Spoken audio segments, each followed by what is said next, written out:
Good morning, everyone. We will continue our discussion on rural development schemes. First, we have Prime Minister Arogya Yojana. The scheme was launched on 25th September 2018 by Prime Minister Narendra Modi. The objective of the scheme are to reduce out-of-pocket hospitalization expenses, fulfill unmet needs, improve access of identified families to quality inpatient care and surgeries. The scheme aims to provide annual health cover of rupees 5 lakh to 10.74 crore beneficiaries families, touted as world's biggest health insurance scheme, which would benefit over 50 crore Indians. Then we have Pradhan Mantri Gram Sadak Yojana. It was launched by Government of India. Pradhan Mantri Gram Sadak Yojana as a part of poverty alleviation strategy to provide connectivity to unconnected habitations. Government of India is trying to set high and uniform technological and management standard for facilitating development and planning at state level to ensure sustainable management of rural road network. As per the latest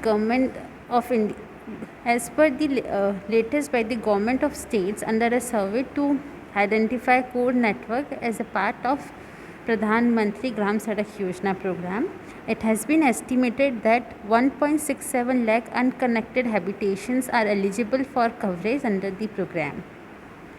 This involves the construction of about 3.71 lakh kilometer of new connectivity roads and 3.68 lakh kilometer eligible for upgradation. It is important to note the following achievement of state under Pradhan Mantri Gram Sadak Yojana in financial year 2017-18. Deen Dayal Antyodaya Yojana, National Rural Livelihood Mission. It was launched on June 2011 by Ministry of Rural Development. This scheme is a poverty alleviation program to promote self-employment and organization of rural poor.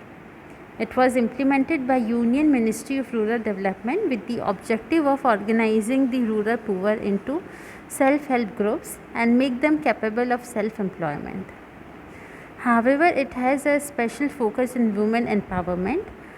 National Rural Livelihood Mission set out with an agenda to cover 7 crore rural households spread across 600 districts, 6,000 blocks, 2.5 lakh gram panchayat and 6 lakh villages in the country through self-managed self-help group in a period of 8 to 10 years. Then we have Deen Dayal Upadhyay Gramin Kaushal Yojana. This scheme was launched by Ministry of Rural Development on 25th September 2014. It aims at providing diversity to the incomes of rural poor families and cater to the career aspiration of rural youth. In fact, the scheme uniquely focuses on rural youth between the age group of 15 to 35 years, coming from poor families.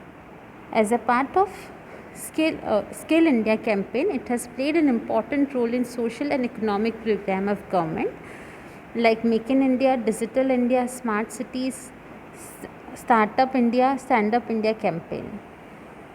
Also over 180 millions to 69% of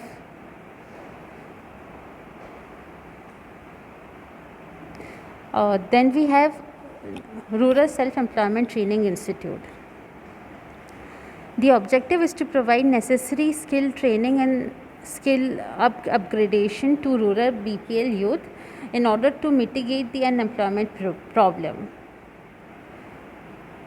Rural self-employment training institutes are managed by various commercial banks with active cooperation from Government of India and state government. They are based on concept of Rural Development and Self-Employment Training Institute, a society established jointly by 3 agencies: Syndicate Bank, Canara Bank, Sri Manjunathaveshwar Trust in Karnataka. Then we have National Social Assistance Program. It came into effect on August 1995. It plays a significant role in fulfillment of directive principle as mentioned in Article 41 of the Constitution.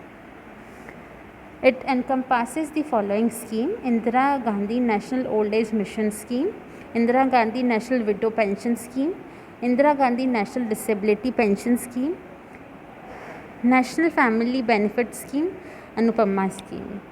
Thank you for watching. We will discuss more about this scheme in upcoming videos. Thank you.